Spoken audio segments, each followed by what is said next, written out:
নমস্কার বন্ধুরা, আজকে একটা নতুন টিফিনের রেসিপি নিয়ে আমি চলে এসেছি। অনেকদিন পরে আপনাদের সাথে শেয়ার করছি দুর্দান্ত টিফিনের একটা রেসিপি। খুব চটজলদি রেসিপিটা হয়ে যাবে, খেতে হবে সুস্বাদু, বাচ্চারাও বুঝতে পারবে না যে এর ভিতরে কি আছে। একদম রোল। রেসিপিটা বানানোর জন্য একটা গামলার মধ্যে নিয়েছি আটা, ময়দা, নুন, চিনি, সাদা তেল আর কেশরি মেথি। 2 কাপ মতন আটা নিয়েছি আর 1 কাপ মতন ময়দা নিয়েছি। সামান্য জল দিয়ে এখন পুরোটা মেখে নেব। ফ্রিজে বেশ কিছুটা কুমড়ো রাখা ছিল, এইভাবে লম্বা করে সরু করে আমি কেটেছি আর ধুয়ে রেখে দিয়েছি। আজকে আমি কুমড়ো আর আলু দিয়ে পুর ভরা রোল তৈরি করব, যেটা বড়রাও খেতে পারবে আর বাচ্চারাও খুব ভালোবাসবে। 4টে মতন আলু আমি খোসা সমেত প্রেসার কুকারে সেদ্ধ করতে দিয়েছি। জলটা ঝরিয়ে খোসাটা ছাড়িয়ে আলুটাকে স্ম্যাশ করব। প্রথমেই একটা পেঁয়াজকে কুচি করে কেটে নিচ্ছি। পেঁয়াজটাকে নিজেদের ইচ্ছা মতন কাটতে পারেন, লম্বা করেও কাটতে পারেন, ঝিরিঝিরি করে কাটতে পারেন, আবার ছোট করে এইভাবে চৌকো করে কেটে ফেলতে পারেন। প্যানের মধ্যে 2-3 চামচ সর্ষের তেল দিয়ে ছোট চামচের 1 চামচ সর্ষে গরম করেছি। সর্ষে ফোড়ন দিয়ে এই ধরনের টিফিন বানালে খেতে খুবই ভালো লাগে। সর্ষে ফোড়নটা একটু ভাজা হয়ে গেছে, এর মধ্যে পেঁয়াজ কুচিগুলো দিয়ে দিয়েছি, এর মধ্যে কুমড়োটা দিয়ে দেব। কুমড়োগুলো দিয়ে পেঁয়াজের সাথে কুমড়োগুলোকে একই সাথে ভাজবো। ফ্রিজের মধ্যে অনেকটা কুমড়ো আমার বেঁচেই গেছিলো, আর কুমড়োটা দিয়ে নতুন কী করা যায় ভাবছিলাম, আর কুমড়োর মধ্যে থাকে অনেক গুণ, সেই জন্য আমি রেসিপিটা বানালাম আলুর সাথে কুমড়ো দিয়ে। যেহেতু কুমড়ো প্রচণ্ড নরম, কুমড়োটা ভাজা হওয়ার সাথে সাথে একেবারে নরম হয়ে যাবে। আলু আর কুমড়োর মিশ্রণটা দেখে কেউ বুঝতেই পারবে না যে এটার মধ্যে কুমড়ো রয়েছে। আর সেই জন্যই এই সুযোগটা কাজে নিয়ে বাচ্চাদের মায়েরা স্কুলের টিফিনে বাচ্চাদের জন্য এই রেসিপিটা বানিয়ে দিতে পারেন। কুমড়োটা নরম হওয়ার জন্য একটুখানি নুন দিয়ে দিলাম, সাথে অল্প পরিমাণ হলুদের গুঁড়ো দিয়ে দিলাম। কুমড়োটাকে ভাজার জন্য এবং সেদ্ধ করার জন্য কিছুক্ষণের জন্য ঢাকা দিয়ে রাখবো। অন্যদিকে আলুটা কতটা সেদ্ধ হয়েছে একটু দেখে নিচ্ছি। 4 টুকরো আলুকে চামচের সাহায্যে একদম স্ম্যাশ করে নিয়েছি। এই আলুটা এই সময় কিন্তু খুব গরম ছিল। কুমড়ো খুব ভালোভাবে নরম হয়ে গেছে, এর মধ্যে আমি আলুটা দিয়ে দেব। আলুগুলোকে কুমড়োর মধ্যে খুব ভালোভাবে মিশিয়ে ফেলবো। কোথাও যাতে কুমড়ো আর আলু আলাদা না থাকে সেটা লক্ষ্য করে সমস্ত আলু আর কুমড়োটাকে একই সাথে মিশিয়ে নেব। যেহেতু কুমড়ো নিজে একটু মিষ্টি মিষ্টি হয়, সেই জন্য আলাদা করে চিনি দিচ্ছি না।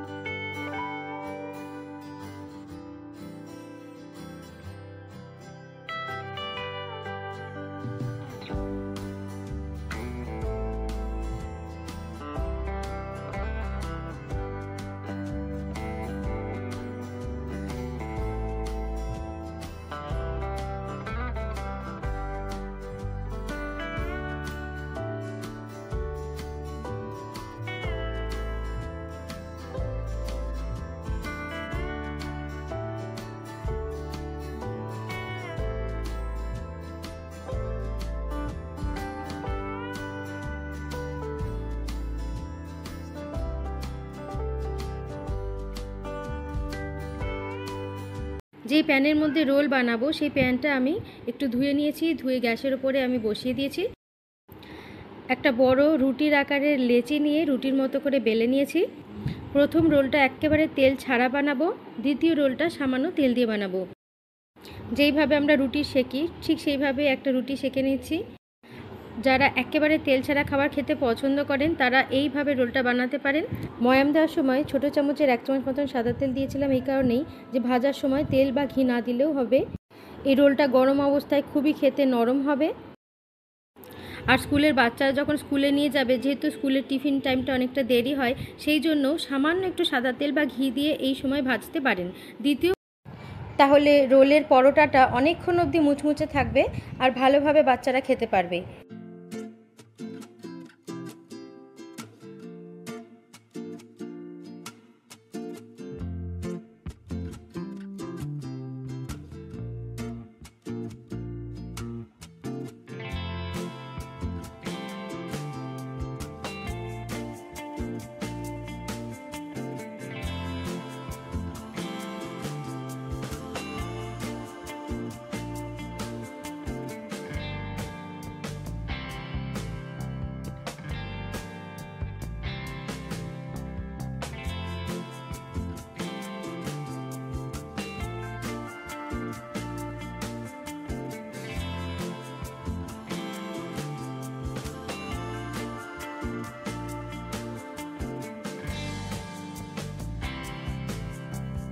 এখন 1 থেকে 1.5 চামচ মতন আলু আর কুমড়োর যে মশলাটা তৈরি করছি সেটা পরোটার মধ্যে দিয়ে দেবো।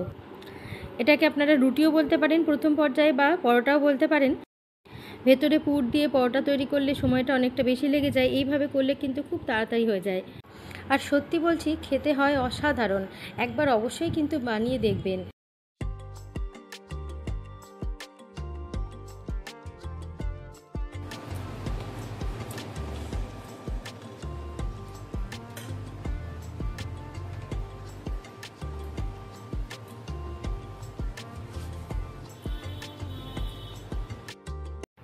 একদম গরম ছিল, তাই অসুবিধা হচ্ছিল একটু রোল করতে। হাতা বা খুন্তি দিয়ে চেপে চেপে রোলটা বানিয়ে নিচে নামিয়ে রাখলাম, আর একটা পরোটা বসিয়ে দিলাম। এর মধ্যে আমি সামান্য একটু তেল দেব, খুবই সামান্য সাদা তেল দিয়ে এবার পরোটাটাকে ভালো করে ভেজে নেব। তারপরে মশলাটাকে ওপর থেকে দিয়ে দেব।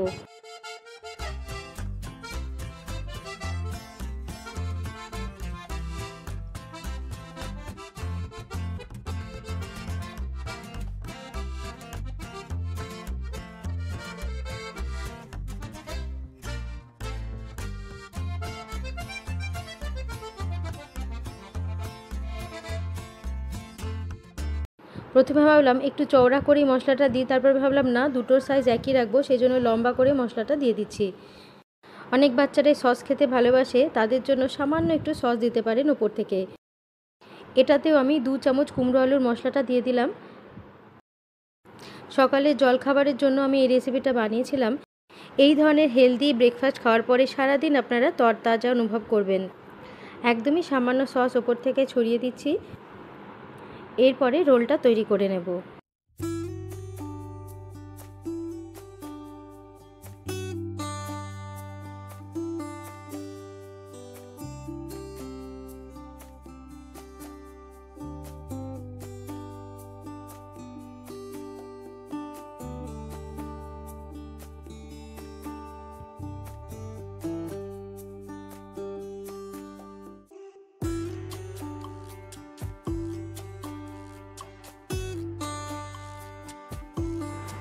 তৈরি হয়ে গেল রোল।